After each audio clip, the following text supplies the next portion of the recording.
제일 처음에 이제 배자에 관해서 발표해 주실 분은 우리 양신혜 박사님이십니다. 양신혜 박사님을 간략하게 소개를 해드리면은, 양신혜 박사님은 총신대 신학과, 그리고 서강대학교 대학원 종교학과 석사, 그리고 베를린 훔보르트 대학에서 신학 박사 학위를 받으셨습니다. 그리고 안양대 대신대 교회사 교수를 역임하셨고, 현재 합신대학원 교회사 외래 교수로 수고하고 계십니다. 우리 양신혜 박사님께서, 제목이 조금 긴데 고난 중에 핀 꽃, 참된 그리스도인의 삶, 배자의 흑사병에 대해서 알아야 할 것을 중심으로, 우리 총장님께서 발표하시기 전에 이미 은혜를 받으신 그런 제목인데, 우리 양 박사님 나오셔서 발표하실 때 여러분들에게 좋은 유익의 시간이 될 것이라고 믿습니다. 우리 양 박사님 나오셔서 시작하실 때 여러분들 한번 큰 박수로 환영해 주시기 바랍니다. 네, 안녕하세요. 지금 방금 소개받은 양신혜라고 합니다. 여기 계신 분이 대부분 다 신학과에서 지금 공부를 하고 계실 거라 생각이 드는데요. 교회사를 공부하게 되면은 칼빈에 대해서는 되게 오랜 시간 동안은 공부를 하게 되죠. 근데는 배자에 대해서는 딱 한 줄밖에 안 나올 겁니다. 대부분. 그래서 길게 해봤자는 길게 언급하시는 교수님도 많지도 않거니와 언급하더라도, 그렇죠. 칼빈의 신학을 계승한 사람 이 정도에서 끝나게 됩니다. 그래서 이름조차는 희미한 사람인데는 이 사람에 대해서 이야기를 하려고 할 때 지금 교회사에서 이 배자가 차지하는 위치에 대한 설명을 조금 드려야지, 왜 이 배자를 갖다가 연구하기 시작했는지, 그리고 왜 연구가 필요한지를 알 수 있을 거라 생각이 듭니다. 우리가 특히나 그 보수교단에서, 특히 보수교단에서는 칼빈에 대한 관심이 굉장히 높은 것은 자명하다고 생각이 듭니다. 그런데는 제가 신학대학을 다니고 있을 때만 해도 사실 칼빈주의자이기 때문에 학생들 사이에서는 굉장히 부정적이었어요. 그래서 칼빈주의를 하게 되면은 딱딱하고, 그리고 굉장히 냉철하고 차갑고, 그래서 칼빈주의자 옆에 가면 칼빈이라고 하는 말, 칼자가 굉장히 가게속에 딱 대면은 뭔가 손에서 피가 날 것 같고 이런 느낌. 거기다가 이제 남자 그 예비역들은 꼭 그런 얘기해. 너희들 칼빈 아냐고. 그래서 안다고 그러면은 너희들이 칼빈을 봤냐고 물어봐요. 그래서 본 적은 없지만 사진을 봤다고. 그러니까 자기들은 칼빈을 봤고, 그리고 칼빈을 찾고 다녔다고 그런 거예요. 그래서 얘기하죠. 칼빈 총 얘기하다 하는 건데, 그런 경험이 없다 보니까 그런 우스갯소리도 했었습니다. 그러니까 칼빈주의가 그렇게 부정적인 인식을 가지고 있다가, 그렇게 부정적인 인식을 가지게 되는 데 있어서 가장 큰 영향력을 끼치게 된 사람을 얘기한다 그러면은 칼빈 연구에 있어서, 그리고 소위 말하게 되면 우리가 바르트의 뒤를 계승한 바르트주의자라고 하기는 그 학문이라고 할까요? 학파라고 할까요? 그 학파에서 나오게 되면은 칼빈에 대한 글들이 그러한 부정적인 이미지를 만들어내는 것은 아닌가, 좀 개인적으로 그렇게 판단을 하게 됩니다.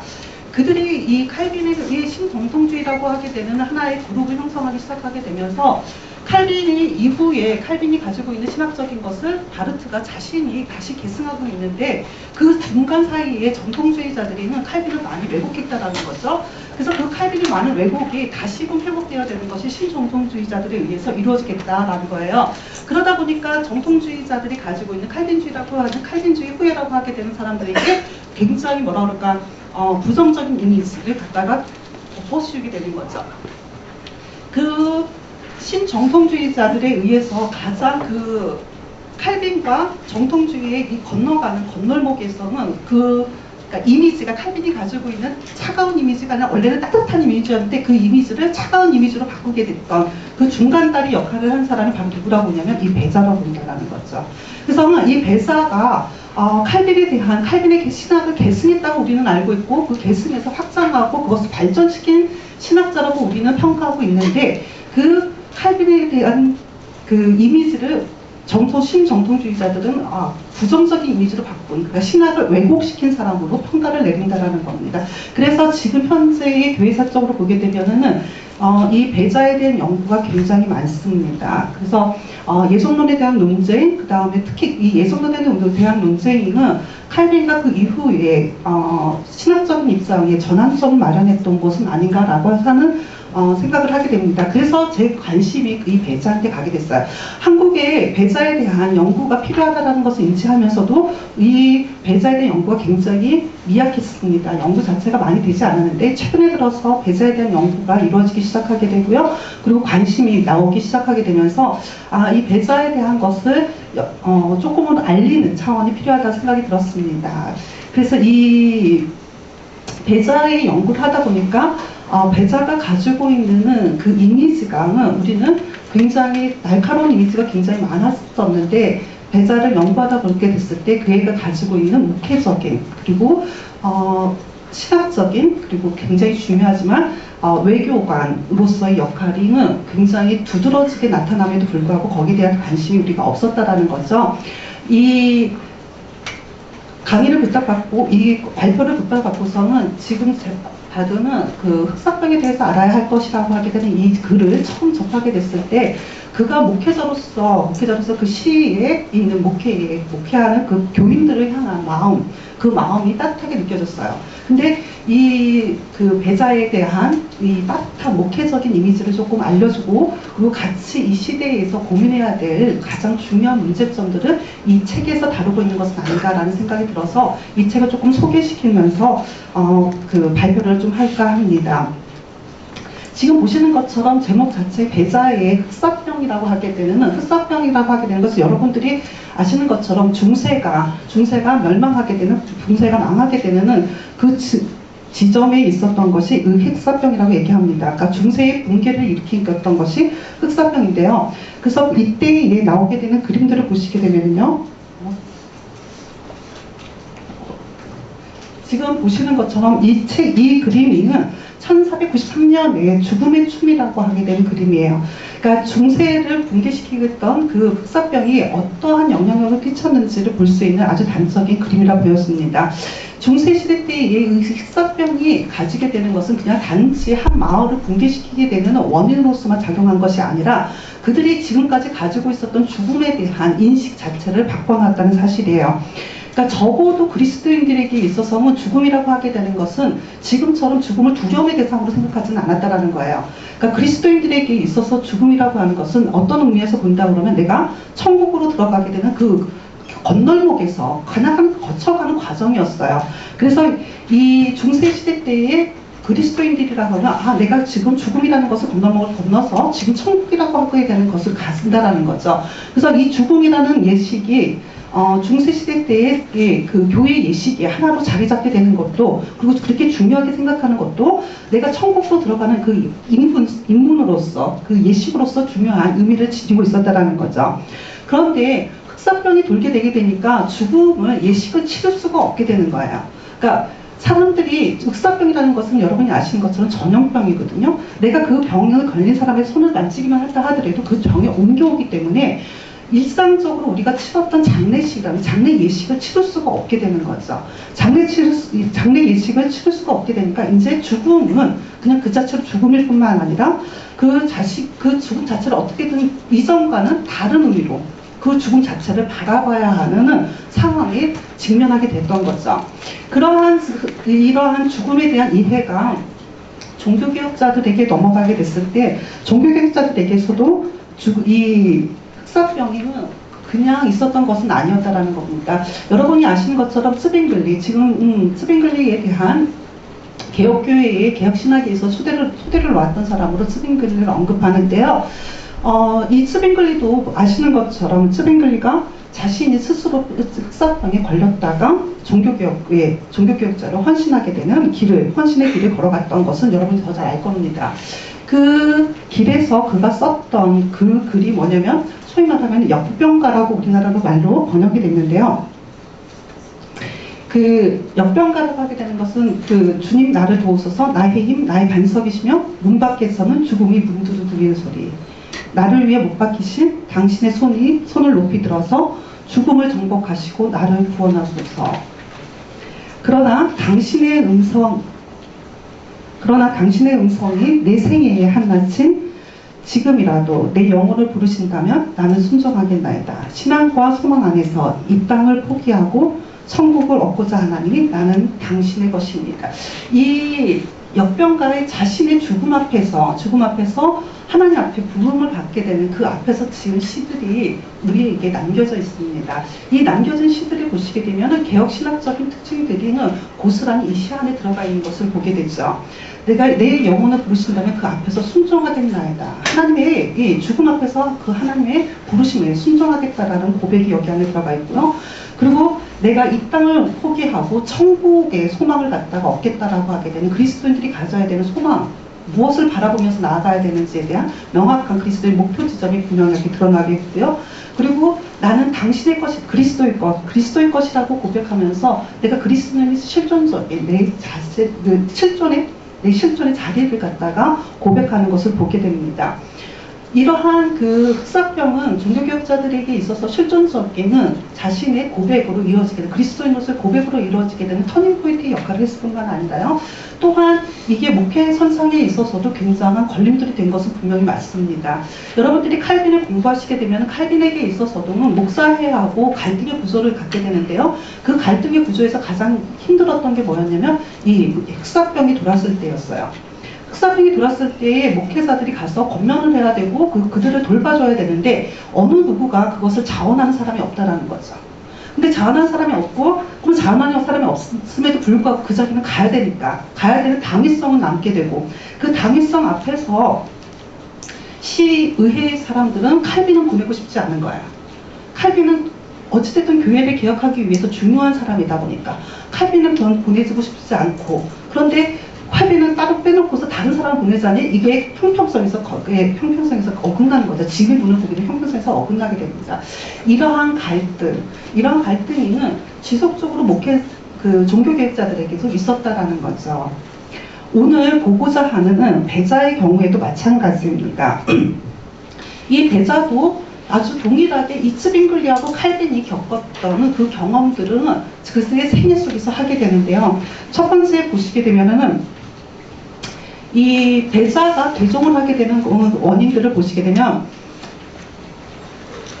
배자가 어린 시절에 자신의 부모님이 돌아가셔요. 자신의 어머님이 돌아가셔서 어머님의 부재 상태를 경험하게 되는데 그때에 이 배자를 그의 삼촌이는 파리로 교육을 위해서 데리고 가요. 그 데리고 와서는 그에게 소위 말하면은 그 개인 선생님을 붙여주게 되는 거죠. 개인 선생님을 붙여주게 되는데 그 개인 선생님을 통해 가지고 이 배사가 개혁 신학에 입문하지 않았을까라고 생각을 하게 됩니다. 그러니까 그 선생이 누구였냐면 볼마르라고 하게 되는 선생에 의해서 신앙을 접했을 거라 보여집니다. 이 볼마르는 칼빈과도 만남이 있었을 거고 그리고 칼빈에게 큰 영향을 끼쳤던 사람이었기 때문에 여러분들이 한 번쯤은 들어보셨을 거라 생각이 드는데요. 이때 이 볼마르에게 있어서 공부를 하는 가운데에 프랑스의 소위 말하면 프로테스탄트 박해가 이루어지게 되면서 볼마르가 더 이상 파리에 머물지 못하게 돼요. 그래서 자신이 튜빙겐으로 돌아가게 되는데 돌아가게 됐을 때 뭐라고 얘기하냐면 그 돌아가고 있는 그 집을 치우다가 누구를 만나게 되냐면 바로 블링거를 만났다라고 얘기해요. 그래서 직접 자기가 블링거를 만난 경험을 뭐라고 얘기하냐면은 나중에 가서 내가 그리스도를 알게 된 것은 그를 보았다고 해도 과언이 아닌 대부분 1535년 브루즈의 볼마르 선생님 댁에서 읽었던 당신의 책 덕분입니다. 그 책을 읽으면서 특히 당신이 제로움의 거짓에 대하여 말한 것을 읽으면서 주님은 내 눈을 여사 진리의 빛을 응식케 하셨습니다. 라고 얘기합니다. 그러니까 신앙에 대해서 이 블링거의 영향을 받았다라는 거, 그리고 그 블링거의 영향 안에서 그가 신앙에 대해서 프로테스탄트 신앙을 확고하게 가졌다는 것을 알 수 있습니다. 그리고 그 다음에 또 어떤 고백을 하게 되면 당신은 나로 하여금 가장 순수한 근원인 하나님의 말씀에서 나온 참된 경건을 깨닫게 해주었습니다. 라고 이야기하게 됩니다. 그리고 이러한 경험이 그러니까 불치병이라고 얘기하는 어떤 원인 모르는 병을 통해 가지고 자신이 죄송합니다. 그러니까 이 볼마르의 집에서 만난 블링거를 통해 가지고 그리스도 프로테스탄트인의 개종을 했다라는 것은 명확한데요. 사실 그에게 있어서는 그때 당시에 내가 로마 카톨릭에서 더 나와가지고 내가 프로테스탄트이냐 이렇게 공개적인 신앙 고백을 하지는 못한 상태로 있게 됩니다. 굉장히 오랜 기간 동안은 그 공개적인 신앙을 고백하지 못하고 13년이나 시간 동안 머뭇거리게 돼요. 근데 이 13년이나 시간 동안 머뭇거리게 되는 데 있어서는 몇 가지 이유들이 있게 됩니다. 사실 이 배자가 관심 있는 것은 시였어요. 문학이었어요. 그래서는 그 시인 문인협회에서 문학가로서의 자신의 기질을 좀 세상에 좀 알려주고 싶었어요. 그러니까 배자도 어린 시절서부터 아버지가 굉장히 공부를 잘했기 때문에 뒤에서 서포트를 해줘서 내가 법학자로서 그리고 귀족의 한 자리를 위정자로서의 한 자리를 차지할 수 있을 거라고 해서 그렇게 그 교육을 받았거든요. 근데 그 교육을 받았는데 그리고 소위 말하면은 법률가로서의 시험에도 합격해서 법률가 시험에도 합격한 상태에 있었는데 내가 신의 길을 걸어가겠다고 아버지한테 단호하게 얘기한 거예요. 근데 그 아버지가 생각했던 것보다 너무 쉽게 그래라 이렇게 얘기한 거예요. 제가 생각했을 때 그 아버지가 그렇게 얘기한 거는 어차피 법률가로서 그리고 사회의 위정자로서 살아갈 삶이니까 잠깐 동안 젊은 시절 잠깐 동안 머물러 있는 건 상관없다라고 생각했던 걸로 보였습니다. 그래서 문인협회에서 일하게 되는데 그 문인협회에서 보시게 되면은 그때 당시에 지금의 프랑스의 문인협회 문학에 있어서 굉장히 유명한 분이에요. 클로망 마로라고 하게 되는 사람과도 그때 친분을 쌓았을 거라 생각을 합니다. 이 클로망 마로는요. 우리가 프랑스 문학을 모르더라도 우리는 한 번쯤은 들어봤을 겁니다. 이 클라몽 마루에 의해서 시편 찬송이 처음 시작하게 되죠. 칼빈이 이 마루에게는 시편 찬송을 갖다 맡기게 되는데 이것을 완성하지 못하게 돼요. 근데 그것을 완성하게 되는 다윗 시편 찬송을 완성하게 되는 것은 바로 이 배자가 위임을 받아가지고 이것을 완성하게 되죠. 그리고 이 프랑스의 이러한 어떻게 보면은 그 13년이라는 시간에 있어서는 되게 머뭇거리는 시간이었지만 하나님의 관점에서 본다 그러면 하나님의 일을 이루시기 위한 준비 기간이 아니었나라는 생각을 하게 됩니다. 또 하나 그가 13년이라는 기간 동안에는 머뭇거리게 되는 또 하나의 이유를 본다 그러면은 이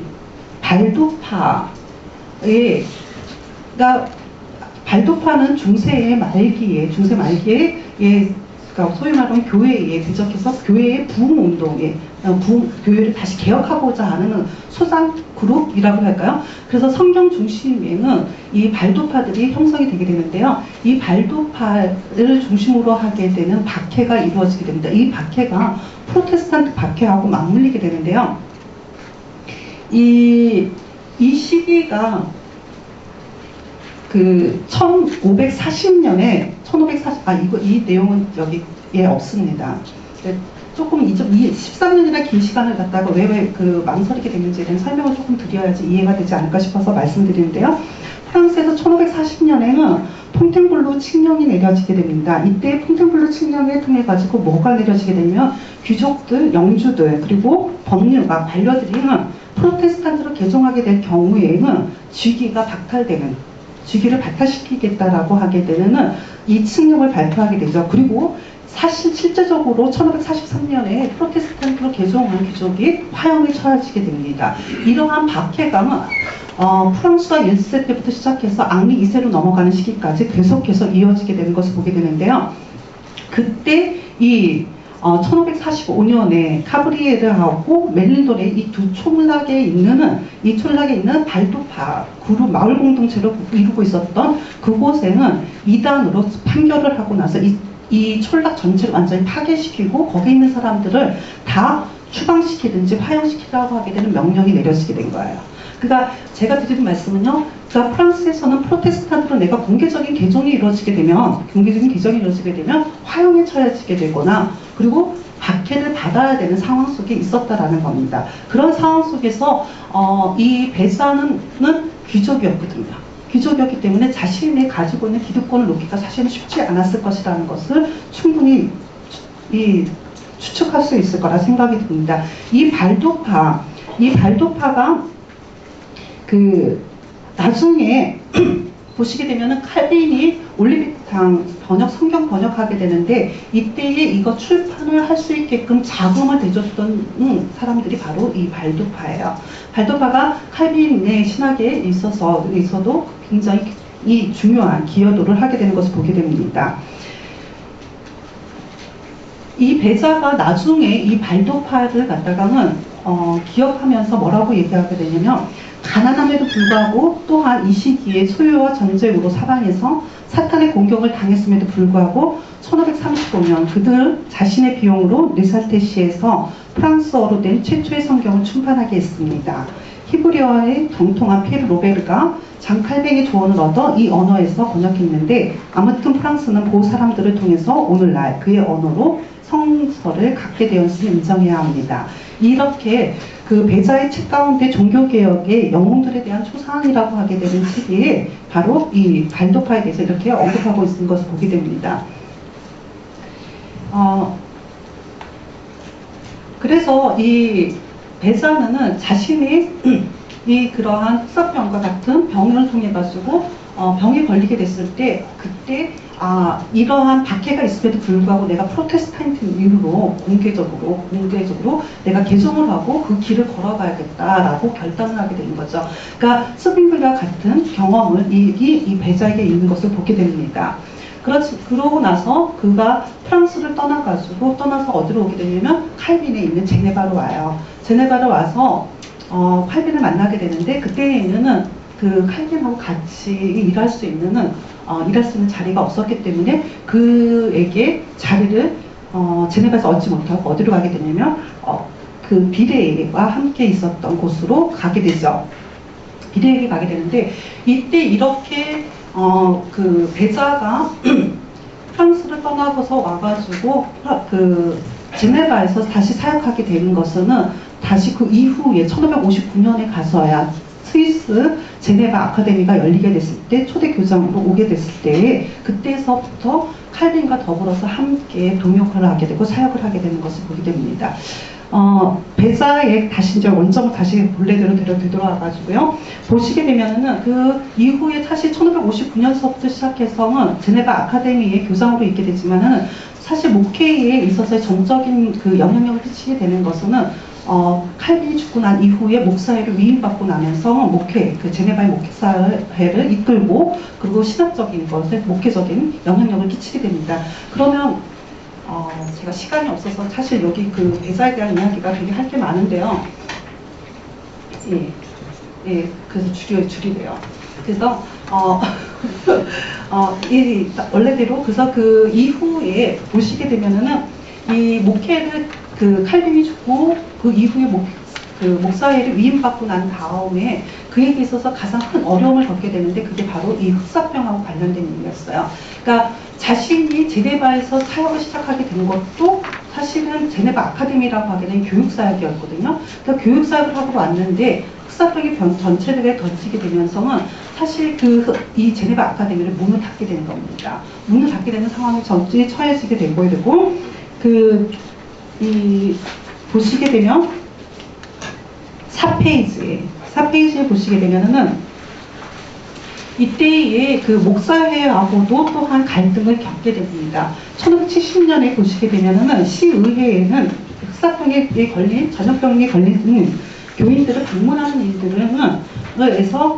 일에서는 배자가 조금 배제되기를 바랬어요. 그러니까 그것은 칼빈이 처음에 제네바에 그 흑사병에 걸렸을 때 겪었던 또 동의라는 문제가 이 배자 시대에도 또 스스로 반복되는 것을 보게 되죠. 그래서 이때에 그 배자는 오히려 시의회를 설득해요. 나중에 가서는. 처음에는 이제 이 흑사병에 걸린 성도들을 방문하는 일에서 자신이 배제가 됐었는데요. 나중에 가서는 시의회를 설득을 해서 본인도 스스로 자신도 흑사병에 걸린 교인들을 찾아가서 위로하고 하는 일들을 같이 하게 되죠. 이때에 그때 그 위로를 하고 돌아다니면서 보게 된 것 중에 하나가, 많은 그 목회자들이 굉장히 이 흑사병으로 인해서 많은 어려움을 겪고 있었다는 사실입니다. 그때 던져지는 문제들을 보시게 되면 거기 각주 15호로 되어 있는 그 뒤편에 보시게 되면요. 어떻게 목사가 흑사병에서 고통당하는 성도들을 두고 목회의 자리를 떠날 수 있는가? 이러한 문제들이 지금 현재 그 배사에게 던져진 문제였습니다. 질문이었습니다. 그 4페이지에 보시게 되면 마지막 부분을 좀 보시게 되면은 조금 이해가 정리를 할 수 있을 것 같아요. 배자는 당시 전염병으로 치료제를 찾지 못한 병으로 인해 개인적으로뿐만 아니라 공동체적 위기 앞에서 고통을 감내해야 했다. 배자는 우선 흑사병을 통해서 하나님의 구원의 계획을 경험하였다. 적어도 배자에게 흑사병은 육체적 고통의 시간이었지만 영적으로는 하나님과 만나는 자리이자 하나님과의 관계가 회복되는 시간이었다. 둘째, 배자에게 흑사병은 하나님의 섭리와 뜻을 생각하는 계기가 되었다. 인간의 관점에서 상대적으로 안전하다고 하는 지역에서 옮겨왔음에도 불구하고 죽음을 맞이하는 형제의 죽음을 통해서 하나님의 뜻을 구해만 했다. 흑사병 앞에서 인간의 노력이 허무하게 되는 경험들에서 하나님의 자비에 대한 의심을 불러일으켰다. 거기에 대한 답을 찾아야 됐다라는 거죠. 셋째, 배자는 흑사병으로 인하여 유발된 목회자들과의 갈등을 해결해야만 했다. 하나님께서 주신 사명의 자리에서 한 인간으로 느끼는 죽음의 두려움을 어떻게 극복해야 하는지가 고민하였다. 이러한 고민들이 지금 말씀드리는 흑사병에 대하여 알아야 할 것이라고 하게 되는 책을 쓰게 되는 계기를 마련하게 되죠. 지금 뒤에 보시게 되면 이 책을 직접적으로 출판하게 된 직접적인 계기를 마련한 것은요. 5페이지에 보시게 되면은 크리스토프 리타르트라고 하게 되는 목사가 가지고 있는 목사가 주장했던 내용들 때문이었는데요. 이때 이 목사님이 뭐라고 주장하게 되냐면 2차적 원인을 통해서 자신의 목적으로 이수한 하나님의 섭리를 부정하고 흑사병은 죄인에 대한 하나님을 버리기 때문에 흑사병을 피해서 도망해서는 안 된다라고 가르쳤습니다. 그래서 이러한 질문들에 대한 목회자들이 가지게 된 그때 당시의 의문들에 대해서 목회자가 어떻게 교인들에게 설명해야 되는지, 목회자가 이러한 상황에 대해서 어떻게 대처를 해야 되는지에 대한, 그러니까 지금으로 얘기하면 목회 지침서가 바로 이 책인 거죠. 이 책의 내용들을 보시게 되면은 제가 오늘 보신 것처럼 그가 어려움 속에서도 그리스도인으로 어떻게 살아야 되는지에 대한 이야기를 하게 되는데요. 첫 번째, 우선은 그 배자는 어떤 한 공동체 안에 인간으로, 한 구성원으로서 태어났다라고 얘기하게 되는 것은 그것은 그리스도인으로 그에게 주어진 과제가 있다라고 생각했습니다. 그러니까 하나님께서 우리를 부르시는 그 자리에서는 분명히 하나님께서 주신 과제가 있다라는 거죠. 그래서 이 땅에 태어났다는 것은 그 사람에게 맡겨진 사명의 자리가 있다는 뜻이 있기 때문에 사실 내 부르심의 자리가 각각의 그 부르심의 자리가 어디인지, 그리고 하나님과 그의 나라를 위해서 주어진 의무가 무엇인지를 고민해야 된다라고 얘기합니다. 하나님께서 한 나라의 백성으로 부르셨다는 것과 가족을 나에게 주신 의미가 무엇인지 되새겨야 된다는 거죠. 그래서 흑사병이나 위급 상황에서 국가 공동체 구성원 모두가 위기 극복의 주체임을 자각하고 주어진 임무를 수행한다라고 전제합니다. 이 국가 구성원의 공동체 구성원으로 있다라는 것은 그 사회의 다양한 끈들로 이루어졌다라는 것을 먼저 이야기합니다. 그래서 태어나자마자 가족이라고 하기는 관계로 연결돼서 가족 공동체를 이루게 되고요. 성장하면서 가족 공동체를 넘어서서 이웃을 만나게 되고, 그리고 어떠한 직장이라든지 어떤 공동체에 소속이 되면서 그 동료가 형성이 되게 되면서 이 끈의 종류라는 것이 굉장히 다양해지고, 그리고 얽히고 복잡하게 얽히게 되는 것을 이야기합니다. 그래서 이 구성원이 다양하게 얽혀 있다라는 것은 그 관계의 정도에 따라서, 강도에 따라서 그 판단에 달라진다라는 것을 이야기해요. 그래서 다양한 관계의 끈 중에서 사람들은 그 관계의 끈이 강하면 강한 것이 자기가 선택하게 되는 이유가 되고 근거가 된다라는 얘기를 합니다. 그래서 인간이 이러한 관계의 끈 가운데 어떤 문제에 직면하게 됐을 때 가장 가장 중요한 제1의 원칙으로 삼는다라고 하는 것은 가족이라고 얘기하죠. 이 가족의 끈이라고 하는 것은 칼빈 배자가 봤을 때는 그건 천부적으로 하늘에서 주어진 것이기 때문에 어떤 다른 것보다 다른 사회 공동체들보다 더 강한 끈으로 연결되어 있어서 그것을 자기의 판단의 근거로 삼는다라는 이야기를 하게 됩니다. 근데 이런 끈으로 연결되어 있다는 것은 또 하나 뭘 이야기하게 되냐면 그에게 그만큼 주어지는 책임이 있다라는 거예요. 사람과 사람과 조직의 관계에 임무가 주어지게 되고 그 임무에는 책임이 뒤따르게 된다라는 얘기야. 6페이지에 넘어가시게 되면요. 위에서 첫 번째 좀 잠깐 보시면 이제 중요한 판단에 그러한 이러한 끈들 가운데서 우리가 선택을 하고 판단을 해야 되는데 그것을 뭐라고 얘기하냐면 사건에 따라서 상황에 따라서라고 얘기해요. 어떻게 보면 되게 근대적인 사유를 하기 시작했던 사람이 아닌가라고 생각이 듭니다. 이 사건에 따라서 그리고 상황에 따라서 천부적으로 하나님께서 우리에게 주신 양심의 판단을 주요한 척도로 삼게 됩니다. 위에서 네 번째 줄 보시면 인간은 사건의 상황에 따라서 그리고 구성원의 관계를 형성하는 끈의 강도에 따라서 각자 개인이 양심에 따른 판단을 한다. 이 관계의 수가 다양하고 그 특성도 다르기 때문에 어떤 결정을 내리는 것이 쉽지 않다.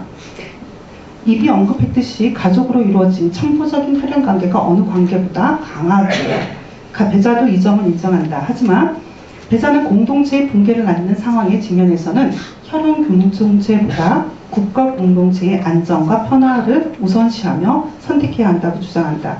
혈연으로 이루어진 가족 공동체를 유지하고 보호하는 공동체가 국가이며 국가 공동체의 붕괴는 가족 공동체의 붕괴로 이어지기 때문이다. 그래서 이 국가 공동체를 우선적으로 하게 되는 선택의 우위권을 갖다가 이야기하게 됩니다. 그 다음에 그리스도인으로서 책무. 이 글 자체에는 그리스도인의 책무에 대한 이야기는 나오지 않습니다. 많이 언급하지 않아요. 그러니까 그럴 수밖에 없는 게 지금 이게 목회자들에게 의한 지침서이기 때문에 기본적으로 그들에게 있어서 그리스도인이라는 것의 전제대가 이미 되어 있고요. 그리고 그때의 시대적 배경 속에서 본다 그러면 내가 제네바의 시민으로서 태어난다는 것 자체는 내가 이미 그리스도인으로서 프로테스탄트로서 자라난다는 것을 전제하기 때문에 그에게 있어서의 이 책 자체 안에서 내가 그리스도인으로서 어떻게 살아야 되고 어떻게 해야 된다라고 하게 되는 것은 언급하지 않습니다. 근데 그래서 바로 이 책이 이 지침서가 발행되는 바로 그 시점에서는 또 하나의 그 신앙 응답서라고 할까요? 신앙 응답서를 갖다 발간하게 되는데 그 제목 자체가 질문과 응답이에요. 그러니까 그때의 성도들이 던지는 질문에 대한 응답의 차원에서 이루어지게 되면 신앙 교육서가 작성되는데 그 신앙 교육서를 보시게 되면은 그때 믿음이라고 얘기하게 되는 부분을 굉장히 구분해서 설명하게 되는 것을 보게 됩니다. 그래서 그리스도인의 책무에서는 이 책을 분석하는 내용들을 거기다가 지금 적어봤는데요. 좀 주목해서 봤으면 좋겠다 생각하는 것은 그 7페이지.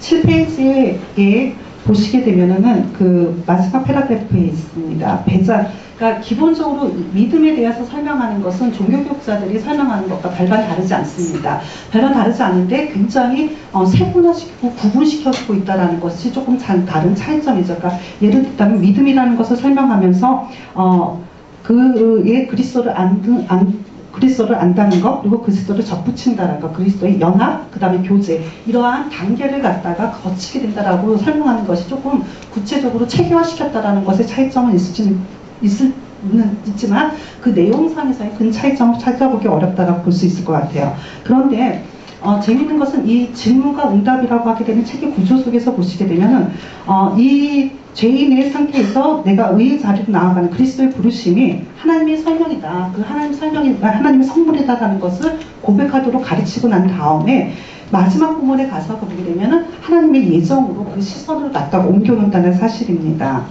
그래서 그리스도의 첫째 그리스도의 부르심이 하나님께서 영원전에 작정하신 예정의 결과임을 고백하도록 만들죠. 그리스도인에서 부름의 자리에서 하나님께서 창세 전에 그리스도인을 통한 위대한 구원과 탁월한 영광을 그리스도인의 것으로 정하게 하심을 알게 됩니다. 그리고 만약 우리가 영원한 선택의 교리를 그리스도인의 확신에 대한 유일한 토대이자 근거로 인식하지 못한다면 믿음의 효과들은 쓸모없어질 것이다 라고 이야기해요. 영원전에 하나님의 작정하신 예정이 이 땅에서 부르심을 통하여 경험하게 된다. 믿음의 결과로서의 부르심이 그리스도의 연합이라고 하는 존재론적 변화가 창세전에 이루어진 하나님의 선택의 결과임을 유추하도록 하는 구조를 만들게 되죠.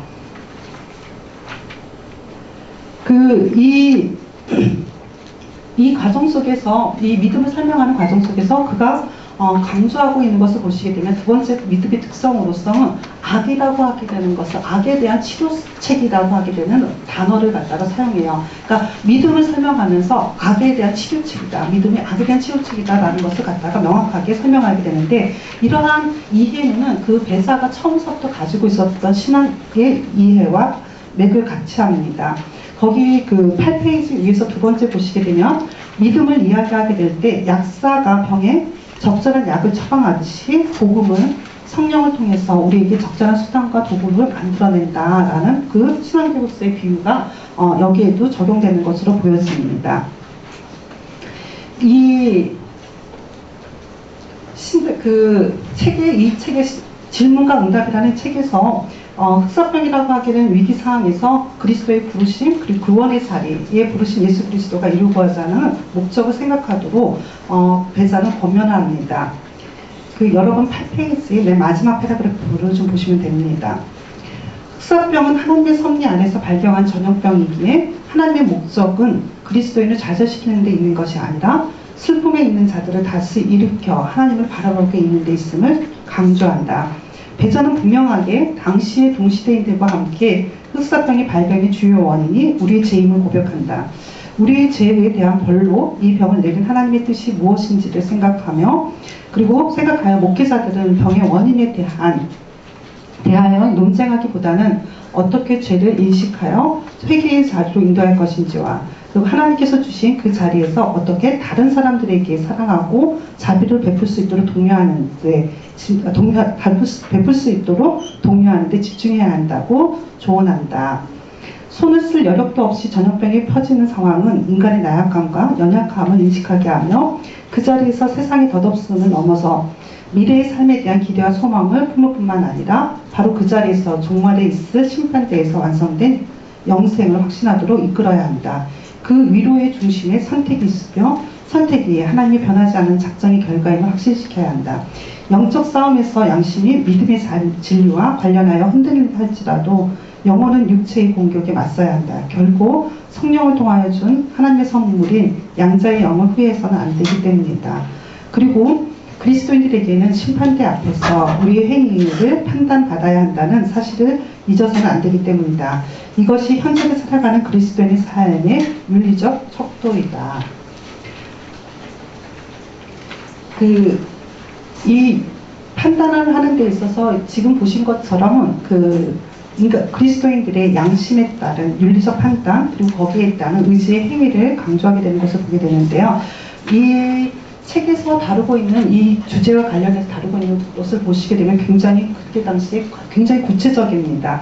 그 위에서 보시게 되면은요, 질문들이 뭐냐면 흑사병이 발발할 때 바로 흑사병이 발발한 곳에서 떠나야 할지 아니면 머물러야 할지 그러면 어떤 척도에 따라서 판단을 해야 되는지를 다루게 되는데요.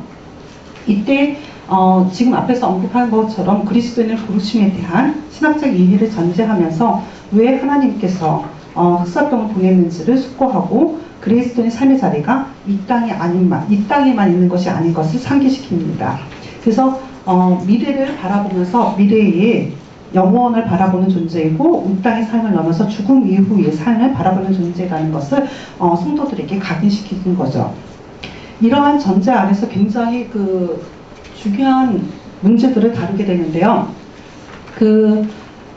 배자가 생각하고 있는 것은 명확합니다. 양심의 판단에 있어서 중요한 객관적인 판단의 기준은 성경이고, 그래서 그 성경을 어떻게 해석하는지가 굉장히 중요한 문제다. 그래서 이 안에서도 성경의 해석을 통해서 그때 당시에 답을 하려고도 하는 것을 모습을 보게 됩니다.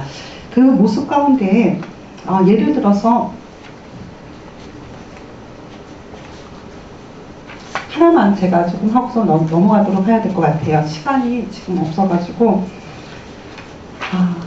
10페이지 잠깐 보시게 되면요.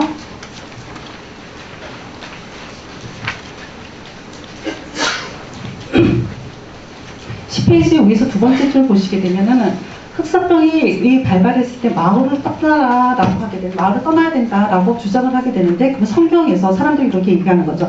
그럼 흑사병이 발발했을 때 마을을 떠나야 된다라는 게 성경에 있냐는 거예요. 성경에 있냐? 그러니까 성경에 없거든요.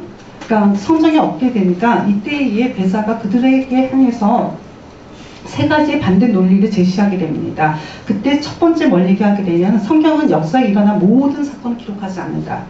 그리고 두 번째, 만약에 성경에 어떤 특별한 그 명령이 거기에 기록이 되지 않았다면 이게 굉장히 중요하다고 생각하는데요. 우리는 일반적인 성경의 원칙을 따라야 한다라고 하는 겁니다. 그러니까 일반적인 성경의 원칙을 따라야 된다라는 거고, 그 다음에 세 번째, 성경은 흑사병에 대한 모든 일을 기록하지 않을 뿐만 아니라 그에 대한 모든 사람의 반응을 기록하지 않는다라고 얘기하죠. 여기서 얘기하는 일반적인 원칙을 따라야 된다는 일반적 원칙이 굉장히 중요한데요. 이 문제가 이 흑사병이 발발할 때 등장하게 되는 가장 중요한 하나님의 계명이 뭐냐면 이웃을 사랑하라는 거거든요. 그러니까 이웃을 사랑하라는 계명을 통해서 어떻게 사랑해야 되는지에 대한 문제에 직면하게 되는 거죠. 그게 그 다음 패러그래프에 나오게 되는데요. 그러니까 이 흑사병이 발발했을 때 그 지역을 떠나는 사람들에게 너희들은 이웃을, 하나님께서 분명 예수님께서 이웃을 사랑하라고 했는데 왜 흑사병이 발발한 그 성도들을 돌보지 않고 그 마을을 떠나느냐, 너는 그런 계명을 어기는 게 아니냐라고 얘기한다라는 거죠. 그때에 베자가 그들을 향해서 한 말을 조금 우리가 주목할 필요가 있는데요. 그 다음 패러그래프 두 번째 줄 보시게 되면 흑사병이 발발한 지역을 떠나는 자들은 이 원리를 적용하여 자신의 재미를 합리할 수 있다. 하지만 베자는 이들에게 또 하나의 예수 율법 이웃사랑을 상기시킨다. 그리고 흑사병이 발발한 지역을 떠나는 자들에게 스스로 자신이 하나님의 계명인 이웃사랑의 원칙을 범하고 있는지 그렇지 않은지를 스스로 점검하라고 얘기하고 있습니다. 그래서 이러한 국제적인 상황의 일반적인 원칙들을 갖다가 도출하는 것이 그에게 있어서 양심을 판단하는 데서 중요한 원칙으로 작용하게 되는 것을 보게 되죠. 그리고 또 하나 얘기한다 그러면은 그 11페이지 마지막 부분에 있어서 베사가 이 상황 속에서 가장 중요한 것은 하나님 앞에서 기도라는 겁니다. 그래서 하나님 말씀에 따라서 하나님 앞에서 자신에게 있어서 내가 할 수 있는 가장 최상이라고 여겨지는 일, 그 최상이 여겨지는 일을 갖다가 기도하면서 판단해라 라고 하게 되는 것을 조언하는 것을 보게 됩니다. 지금 두 번째 보시게 되면은 하나님의 진노로서의 흑사병인데요. 이 하나님의 진노로 흑사병을 하나님의 진노로 해석하는 것은 기본적으로 그 중세교회가 가지고 있는 해석이었습니다. 근데 지금까지 제가 말씀드린 것처럼 베자에게 있어서도 동일하게 이 흑사병이 하나님의 진노인 것은 분명히 맞는데, 중요한 것은 하나님께서 왜 흑사병을 보내셨는지에 주목하라는 거죠. 그래서 성도들에게 이야기하게 될 때도 왜 이것을 보냈는지 그 목적하심은 바로 우리를 하여금 하나님께로 인도하기 위함이었다라는 거. 그러니까 그것을 잊어서는 안 된다라는 것을 반복해서 가르치게 됩니다.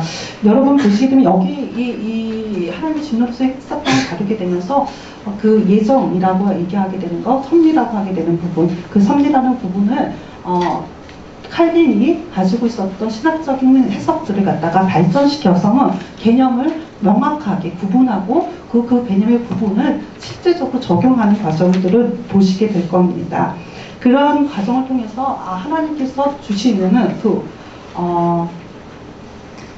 섭리하심, 뜻하심이 거기 안에 있고 그 뜻하심을 갖다가 우리가 발견하고 그리고 그것을 발견하는 것은 바로 우리로 하여금 하나님께로 다시금 되돌리는데 그 목적함이 있다라는 것을 반복해서 그것을 이야기하고 있는 것을 보게 됩니다. 그래서 흑사병이라고 하는 것은 결코 우연에 의해서 발생하지 않습니다. 15페이지 맨 마지막. 그러니까 흑사병은 결코 우연에 의해서 발생하지 않습니다. 그러니까 우연으로 보이는 모든 일의 배후에는 하나님의 정하신 뜻과 섭리가 있다. 그러므로 부당한 일을 당하였을 때 고통을 더하고 복수심을 자극하는 사악함에 매몰되며 그것에 반응하는 자의 자리에 머물러서는 안 된다. 원수들이 어떤 악행을 저질러도 그 모든 것들은 하나님이 허용하신 것이며 그의 의로운 섭리에서 비롯된 것임을 믿어야 한다. 하나님께서는 선한 도구와 악한 도구를 사용하신다. 이 두 도구를 통해서 하나님께서는 이 자신이 작정하신 일을 올바르게 이루신다. 하지만 하나님께서는 성령을 통해서 중생한 자들과 함께 일하신다. 하나님께서는 사탄의 악한 욕망을 허용하신다. 하나님의 허용은 하나님의 의지에 반하여 일어나지 않는다. 그렇기 때문에 이 땅에 일어난 병 자체는 선과 악의 판단의 중립성을 띠게 되며 선과 악의 판단의 기준은 하나님 말씀에 따라서 악에 저항하며 사느냐, 악에 저항하며 사느냐에 달렸다. 그 시험의 자리에서 하나님의 영원한 작정이 주는 위로 안에서 하나님을 사랑하고 두려워하며 그 시험을 견뎌야 한다.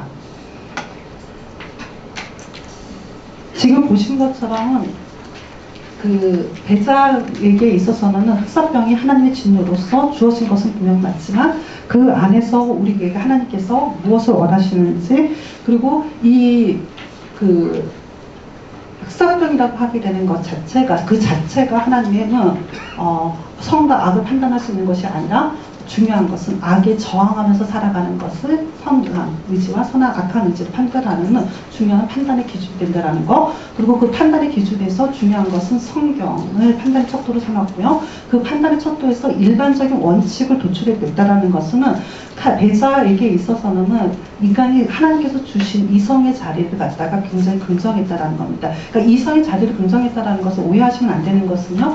그는 성경을 통해서 하나님께서 분명히 말씀하시는 것을 알 수 있는 능력이 이성을 통해서 논리적으로 그리고 다른 사람에게 설득할 수 있는 능력이 이성에게 있다는 것을 이야기하거든요. 그래서 우리가 어떠한 신앙의 논리들을 통해서 세상을 설명할 수 있는 능력, 방법, 그 방법은 이성을 통해서 분명히 하나님께서 우리에게 알려주시고 그것을 사용할 수 있어야 된다는 걸 입장을 반복해서 강조하고 있는 것을 보게 됩니다. 제가 준비한 논문은 여기까지고요. 네, 지금까지 시청이라뇨. 말이 지금 그러니까 원래 준비한 만큼 다 못해가지고요. 지금 중간에서 끊어지다 보니까 제가 말이 조금 헛나오네요. 잘 경청해 주셔서 고맙습니다.